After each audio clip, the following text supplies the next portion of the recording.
दोस्तों आपको कैसा लगेगा अगर मैं आपको एक अटैक ऑन टाइटन जैसी स्टोरी के बारे में बताऊं तो इसमें आपको वैसे ही कर रहा है एक्शन और डरावने खूंखार मॉन्स्टर्स भी देखने को मिलेंगे और यकीन मानो यार ये तो टाइटन से भी ज्यादा खतरनाक है। और हाँ, इन राक्षसों से अपनी जान बचाते हुए इंसान भी देखने को मिलेंगे। ये सारी की सारी चीजें मिलेंगी वो भी थोड़ी सी कॉमेडी के साथ। तो इंटरेस्ट आ रहा है कुछ? खैर इस मांगा का नाम है काइजू नंबर 8 और ये एक बहुत ही ज्यादा अंडररेटेड मांगा है, तो मुश्किल है आपने इसके बारे में सुना होगा। तो आज मैं इस मांगा के पहले चैप्टर के ऊपर डिस्कस करूंगा। तो वीडियो शुरू कर लेते हैं। मैं हूं Jiraiya sensei, now roll the intro.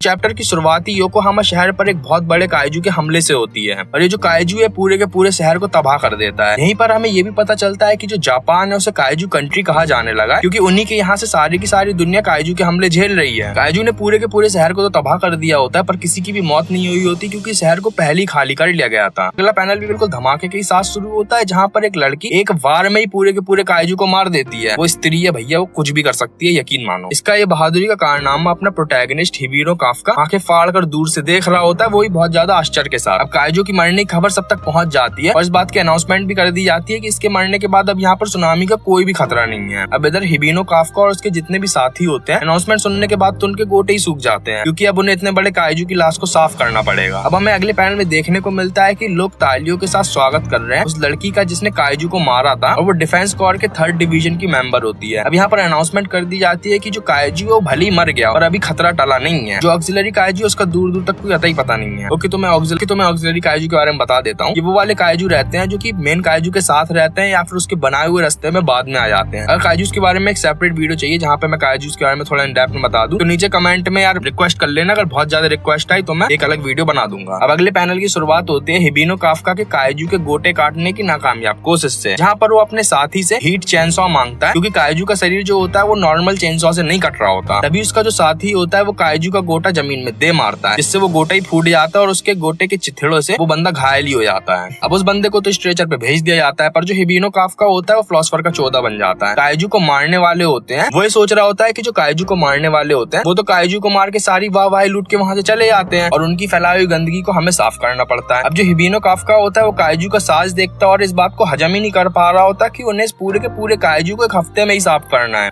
जो कि काइजू की लाश को साफ करने के लिए बिल्कुल ही नामुमकिन वक्त था। अभी सारी की सारी चीजें जैसे कम होती है कि तभी उसका जो बॉस होता है उसकी ड्यूटी को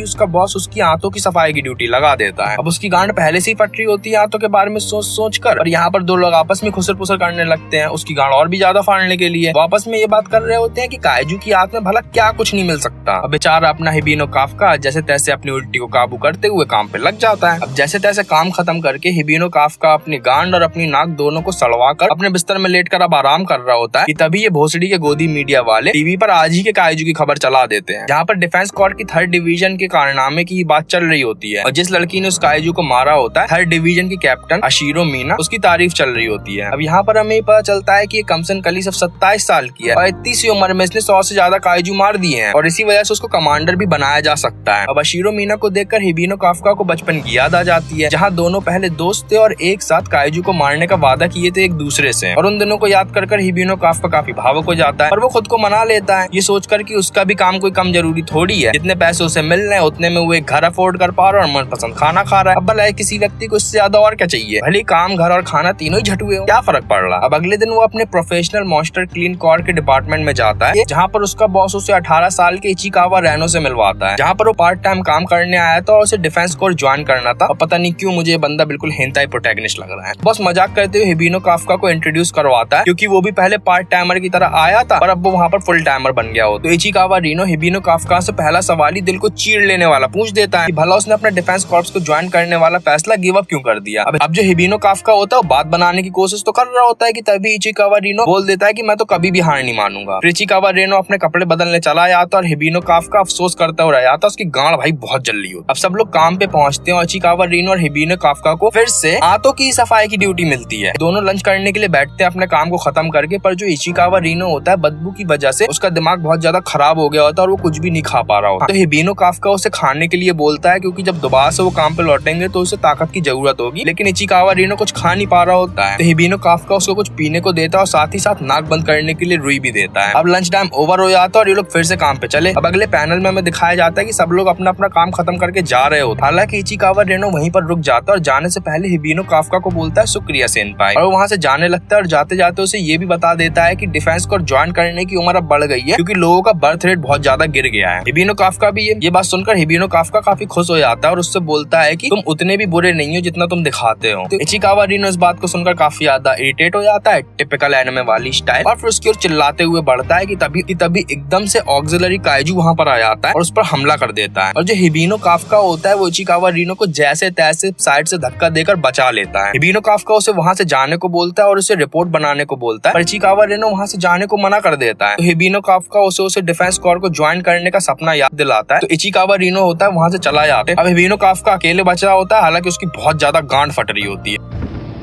गांड फट गया। और अब तक उसे ये बात भी समझ में आ गई होती है कि वो इस ऑक्सिलरी काइजू का झाड़ भी कुछ नहीं उखाड़ सका। तभी ऑक्सिलरी काइजू उस पर हमला कर देता है, जहाँ पर बचपन में उसके इलाके में हुए काइजू के किसी हमले की वजह से वो बहुत ज्यादा दुखी होता है और उसके बगल में वही लौंडिया भी खड़ी होती है, अशीरो मीना, और दोनों एक दूसरे से वही टिपिकल नारुतो स्टाइल में आई एम योर चैलेंजर उस स्टाइल में एक वादा करते हैं कि दोनों में से आखिर कौन ज्यादा कूल डिफेंस कोर का मेंबर बनेगा। Snap back to reality. अब फिर इसके बाद पैनल हिबिनो काफका के इसी वाले मोमेंट से शुरू होता है जहाँ जो काइजू होता है उसको खाने वाला होता है कि तभी इचिकावा रीनो वहाँ पर आ जाता है और उस काइजू पे हमला कर देता है, जिसकी वजह से हिबिनो काफका की जान बच जाती है। हिबिनो काफका उस पर भड़कते हुए बोलता है कि मैंने तुम्हें रिपोर्ट बनाने को कहा था। इचिकावा रीनो उसे बताता है कि वो रिपोर्ट बना के आ गया है और अगर वो उसे मारने के लिए छोड़ देगा तो क्या वो झाट डिफेंस कोर ज्वाइन करेगा। ये बात सुनकर हिबिनो काफका को वही वाला दिन याद आ जाता है जिस दिन डिफेंस कोर ने उसे रिजेक्ट किया था और उसके पास वो रिजेक्शन लेटर आया था। अब इचिकावा रीनो होता है उसकी जान को खतरा होता है। हिबिनो काफका ये समझ जाता है इसकी मौत होने वाली, तो वो भैंचोद फिर से अपने आप को दोष देने लगता है, वही जो टिपिकल प्रोटैगनिस्ट करते हैं एनिमे। वो दोष देते देते सोच रहा होता है कि वो अभी भी बिल्कुल नहीं बदला, तब से लेके आज तक वो अभी भी कुछ भी नहीं कर पाया। जो ऑक्सिलरी काइजू होता है वो जैसे ही इचिकावा रीनो को खाने वाला होता है कि तभी बूम ऑक्सिलरी काइजू पर एक हमला होता है और वो एक बार में ही ढेर हो जाता है और उनकी जान बचाने वाला कोई और नहीं अशीरो मीना होती है, जो कि अपनी 3rd डिवीजन की पूरी टीम को लेकर वहाँ पर आ गई होती है। वो ऑक्सिलरी काइजू को मारकर वहाँ से अपने लोगों के साथ चली जाती है पूरे इलाके की छानबीन करने, और हिबिनो काफका और इचिकावा रीनो को दोनों को हॉस्पिटल में भर्ती कर दिया जाता है। अब अगले पैनल में हिबिनो काफका अपने हाथ को देखते हुए अशीरो मीना की तारीफ कर रहा होता है और मन में सोच रहा होता है कि भैया लौंडिया तो बहुत ज्यादा कड़क थी आज के दिन। इसी दौरान इचिकावा रीनो को भी होश आ जाता है और वो हिबिनो काफका का शुक्रिया करते हुए बोलता है कि आप सच में बहुत ही ज्यादा कूल थे, मतलब भैंचोद मजा ही आ गया भाई, मजा आया। और अब वो हिबिनो काफका को डिफेंस कोर ज्वाइन करने की सलाह भी देता है। इस बात को सुनकर हिबिनो काफका को जोश आ जाता है। अब अचानक से एक छोटा सा काइजू उड़ता हुआ हिबिनो काफका के सामने आ जाता है और सीधा उसके मुंह में घुसने लगता है। हिबिनो काफका उस पूरे के पूरे काइजू को मुंह में ले लेता है। जब हिबिनो काफका मुंह में ले रहा होता है काइजू को, तो वो चीखने की कोशिश कर रहा होता है। इससे होने वाली आवाजों से इचिकावा रीनो उसकी ओर देखता है और सरप्राइज हिबिनो काफका एक काइजू बन जाता है। अब हिबिनो काफका काइजू बन गया होता है और इचिकावा रीनो और हिबिनो काफका दोनों को एहसास भी नहीं हुआ होता। अब जो हिबिनो काफका होता है वो खिड़की के कांच में अपना चेहरा देख लेता है और उसकी खुद ही गांड फट जाती है, पर वो समझा देता है इचिकावा रीनो को कि भाई मैं यूं भैंचोद गांड मत फाड़ मेरी, मैं काइजू बन गया हूँ। अब इचिकावा रीनो तो मान जाता है, लेकिन तब तक बहुत ज्यादा देर हो जाती है क्योंकि एक डोकर जो कि अस्पताल में इलाज करा रहा होता है वो उसको देख लेता है और वो डिफेंस कोर को कॉल लगा देता है और फिर इसी के साथ साथ ये चैप्टर खत्म हो जाता है। तो ये चैप्टर कैसा लगा कमेंट सेक्शन में बताना, और इस मांगा को कंटिन्यू करना है कि नहीं इसके बारे में भी कमेंट सेक्शन में कमेंट ड्रॉप कर देना। मैं मिलता हूँ अगली वीडियो में, तब तक के लिए गुड बाय।